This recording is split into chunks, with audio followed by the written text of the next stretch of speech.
Beach House. Finally, we have Once Twice Melody. It's an hour and 24 minutes, 18 songs long. God damn it, this is behemoth. Half of it was already released before, another half was released, and then the last half was released on Friday. So it's finally in its glory now. So it's been a while since we've done a certified Chungus review on Big Chungus. Audioface. For a reason, it hurts our brains to do this, but we've also explored the fact that artists are looking at, okay, streaming has upended the way the albums are constructed. It's given us a lot of new opportunities to experiment with how albums are released. We talked about the Gorillaz Song Machine project. We've talked about the 1975 Notes in an Unconditional Form and like how that double album is conceptually a double album to Brief Inquiry Online Relationships. We've talked about Foles and their part one, part two release. There are a lot of different ways that artists have approached album releases in like the last decade in the 10s and also the 20s. This is really interesting because Once Twice Melody was released in 4 parts, basically as 4 EPs, a couple months apart. And it sort of tripped us up as music reviewers. We were sort of like, we have a Beach House. I think we definitely listened to Once Twice Melody and Pink Funeral. Like they're on quote unquote disc 1, and they're the like songs 1 and 3 respectively in the album. And then we saw the EP come out or the second EP come out, and it's like, it's the same songs plus 4 more. And then it came out again. The third one came out again earlier this year, like in January, and we were like, are we reviewing Beach? Wait, all these songs are familiar. What's going on? So we had to read into it again and go, Beach House is doing this delayed release thing. The one that comes out in February will be the conclusion. So then we'll be able to review it as a full project like we would in an album context and Audioface. So that brings us here. Let's start talking about it because, a little history of Beach House. They're great. They are an incredible group. Yep. Very, very good. We reviewed 7 in 2018, sorry, and it was one of my favorite indie releases of the 10s.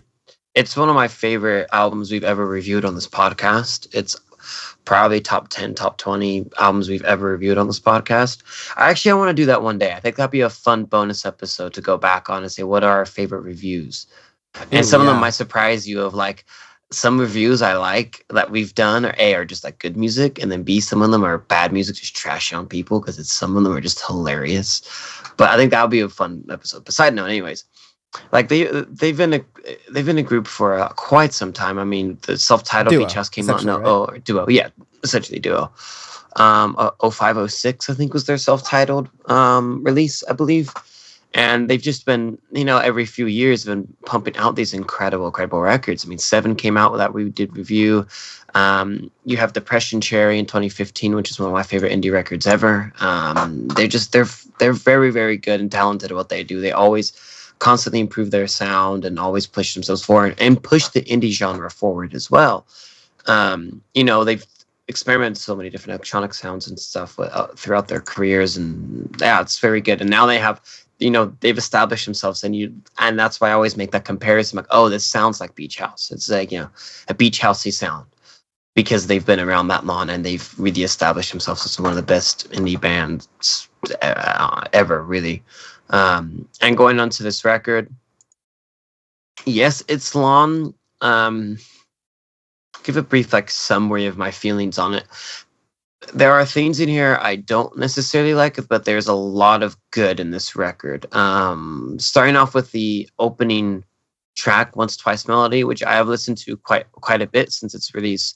I believe it was released the tail end of last year. I'd like to say maybe in November, December of last year, as a single, and I absolutely love it. I think it sets the theme and the tone of what the record's going to sound like. I absolutely love the chimes. Almost sounds like a harp rolling back and forth. It's like chimes in the background. It reminds me a lot of motion picture soundtrack from Radiohead.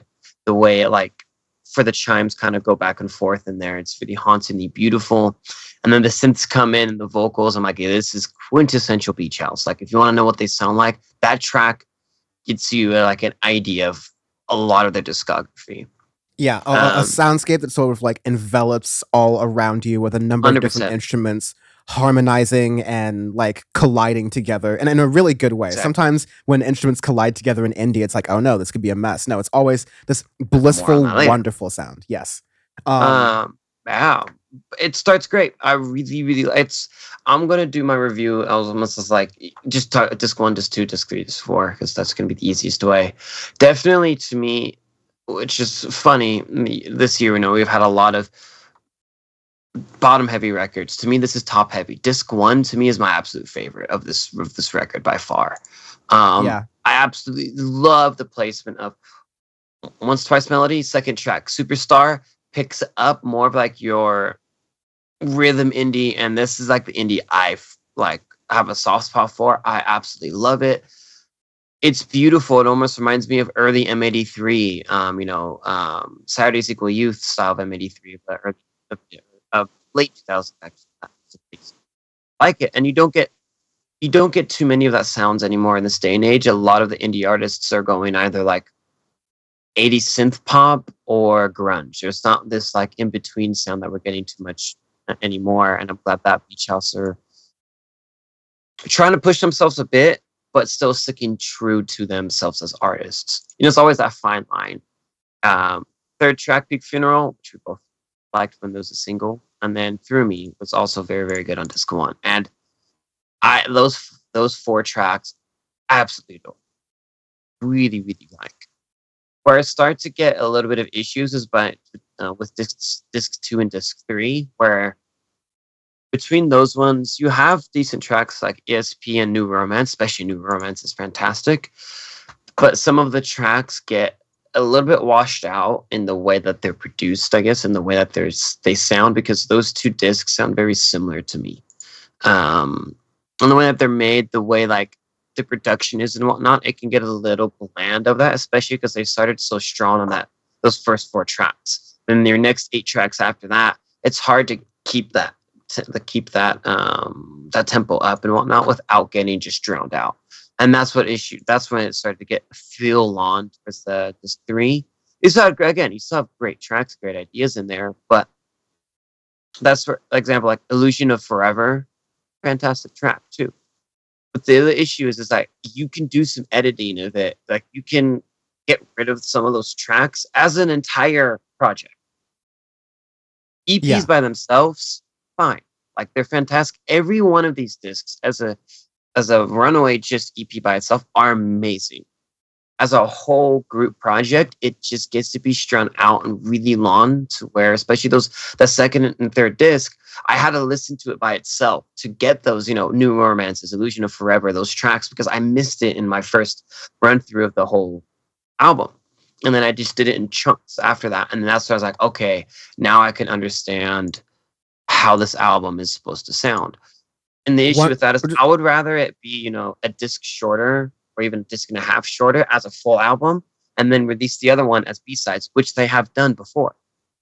Yeah, I really agree with a lot of that. A lot of songs that are really great get drowned out, unfortunately, in doing this release format. I thought Masquerade was a pretty good track with some interesting ways of Mm-hmm. Beach House like taking their sound and taking their melody. But no pun intended. But you get Mm. so by that point you are 12 songs into an album that is going to have like many more songs. Yes.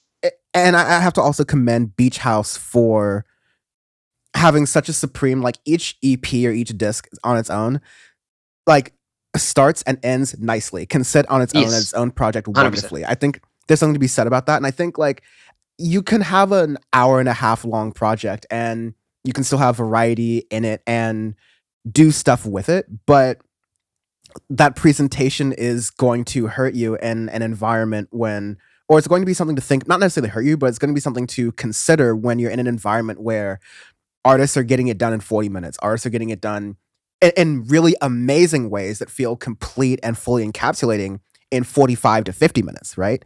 So if you're going to take an hour and a half of Yeah. people's time, it better be like rock opera style shit. And Yeah. you get the organization here, but it's almost like, okay, we put all of this together as this like big project, but it gets a little bit overwhelming. It's not let's borrow the old saying, it's not really good for fans. Yeah, exactly. If I didn't break it up and listen to it, the second time through as just disc alones by themselves, I would have missed a lot of the greatness that is this record. Beach House, 16 years later, are still making some of the best indie tracks out there. Like there's Masquerade is a fantastic. I forgot about Masquerade until you brought it up right now. I was like, there's so many different sounds in that. The way like they had this gorgeous like keyboard that almost sounds like an on Martineau. The way they like bounce off the keys and just these going up in these scales back and forth. It's beautiful the way they make that. There's no one else that makes indie sounds like like they do, and I'm a little disappointed in that, and I kind of felt that going in just because of how it was going to be released in general. But with that, I still commend them for trying something different, for trying, hey, we want to release everything as is, for the good and for the bad, but we want people to hear all of our sounds. And there's some stuff in here that I think they can, take and then even improve upon further and for their next record and the next projects, which I don't want for a while now. But again, for a group that is a duo that have been making music for almost 20 years, or probably have been doing it for 20 years now, it is incredible. It is very good. Just for casual fans, it's going to be hard to get into because there's a lot. And my recommendation is to break it up in the discs, and then that way it's easier to consume, and that's when you're really going to get to the nitty and gritty of what you like. But for me, I can listen to it fully because I genuinely love Beach House, and I think it's definitely do not. There are maybe two artists in this whole world or groups bands that I would allow an hour and a half record, and Beach House is not one of them. So basically, it's like Sigur Rós can do it because they make 8-10 minute long songs. So their hour and a half record is 10 songs, or possibly Radiohead. But even Radiohead, their past couple records have been under an hour. It's just groups that make long songs, but it's hard to do that with it. But anyways. Yeah, I think you can get it in like certain indie contexts and certain like jam band contexts where like that works. Yeah, exactly. Sense, but exactly. Not, I wouldn't say here, but that shouldn't say that like this was the worst thing about this record was that it was a lot and it drowns out some of the good things in here, but it's not like a poor quality record. The quality is phenomenal. The songs are really good. It's just a lot to take in for like an album sort of context. I wouldn't have released it like this, and if I did, maybe I would have kept it to a trilogy like 3 and then found a way to cut songs that way. Yep. But anyways. Agreed. Arbitrary scale. We do arbitrary scales every week on Audioface because if we gave it a ranking system or like a ranking of any kind, it would negate the fact that we gave you a whole review with our thoughts and opinions on the record. So this week it is Cargo Disasters because we humans be shipping. I guess that's humans all be shipping. So for me, what was the cargo ship? I'm trying to Google it. That got stuck. Oh, I the one that happened really recently. Yeah. It got stuck in the Suez Canal or something. Suez Canal. There we go. Yeah, the one that got stuck in the Suez Canal and cost like billions and billions of dollars because somehow the captain literally Austin Powers the cargo ship. You just look at it. And you're like, it was called Ever Given, I believe. Ever Given. Here we go. It's like. How did you manage to do that? Ship is just literally in the middle of the Suez Canal and just like scratch your head. Everybody's like, God damn it, gotta go all the way around like we had to do 300 years ago. Like this, like some like Heart of Darkness shit. Just to, get some Amazon packages. It's like this is what the East India Trading Company was like. Oh. Sure, yeah, a little bit. Yeah, I mean that's part of it for sure. I'm not wrong.